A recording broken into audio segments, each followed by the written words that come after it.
My name is PX Floro. PX stands for Paula Severa. My parents decided to mess stuff up. When we came to America, my whole name is actually Paula Severa Geronimo Floro.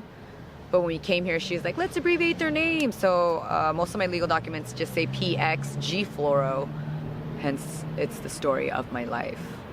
I am actually divorced and I am dating, sort of. I am a mother. And I don't know, maybe you might want my children. I have 2 children. They are 5 and 6. Where I'm at in my career, I'm about to be 3 years in. It's still toddler stage, newborn stage in the comedy industry. And my biggest gig so far would probably be in Texas at the Addison Improv. Why comedy? Comedy because I never really felt like I fit in. You know, I realized I'm at a point in my life that I didn't have a hobby. And so I went to go see a therapist because I was having marital problems, and instead of finding out that I'm crazy, I found out me and my ex are crazy. And I've always wanted to do stand-up after watching my first stand-up, which was Aries Spears. And I was like, I would love to just go up stage and talk. And I started doing YouTube, and then from there, a year later, I attended comedy college. Who knew that existed? There's clowns and wizards there. And I went to the comedy college, graduated like 10 times, and then decided to branch out on my own. And here I am doing comedy, and I can't get rid of it. I love it. I think if a comic introduced me as a girl, I would be offended because I'm a woman. But no, I wouldn't really care. I mean, I'm proud to be a woman. I've never been improperly approached to be on a show, but someone has improperly approached me to do a show that I produce at Freddie J's in downtown San Jose. And he spoke about himself in third person, which I thought was really weird. So he would say, John wants to be on your show. John likes comedy. And I'm like, okay, is John you or the cat? Because his Facebook profile was of him and a cat, and it was one of those floating cat heads and then his face. So he said, no, it wasn't the cat. And then he said, I would love to be on your show, but John charges a going rate of $750, which I don't have in my bank account. And so he said, John wants you to contact my assistant. And here's the contact information. And I said, hey, do you have a clip? And he goes, yes, I have John has a clip. It's for $9.99. I can mail it to you.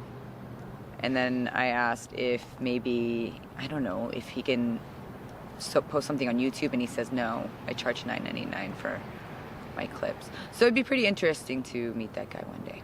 A time where I felt uncomfortable in the boys' world, or maybe in the male comedic industry, is when I did a show at Freddie J's, and there was 6 people there, including like 4 comics, and I was saying like inappropriate sexual jokes, and I was thinking to myself, I probably shouldn't say this in a room full of dudes. I have dated a comic. I kind of currently am dating a comic. I usually don't like dates, but maybe like being taken out on them. I don't know. But I don't know how the comic thing is gonna go because I'm still in process, so we'll see. Stay tuned. I consider my biggest supporters my friends, the people I've met along the road, comedians, and strangers who tell me that, you know, they think I'm funny. I would say my biggest hater is my mom and my dad. I would have to say I do not have any comedic enemies. I have more family members that are enemies than comics.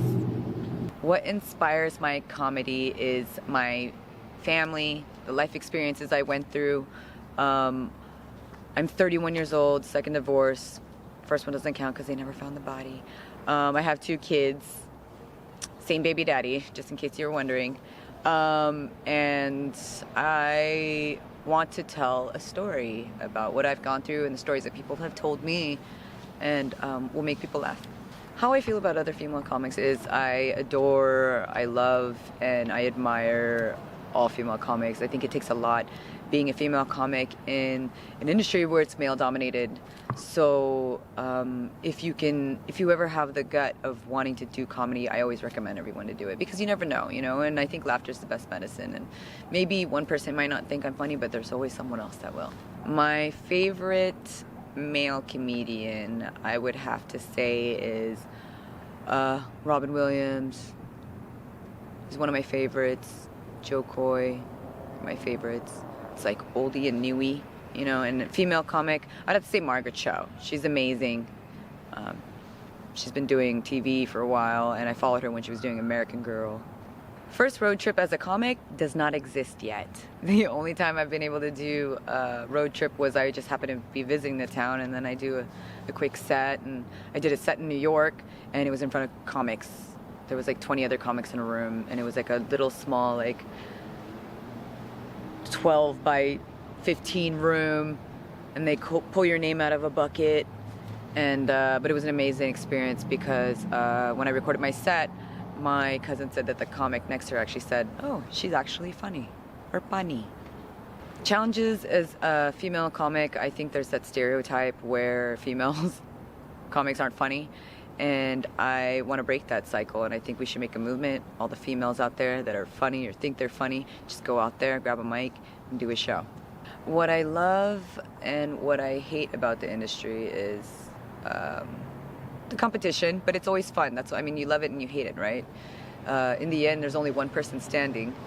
I mean, not necessarily in the stand-up world, but you're the one who has that mic for that 5 minutes, 10 minutes, 15 minutes, 20, 30 minutes, and everyone's there to listen to you.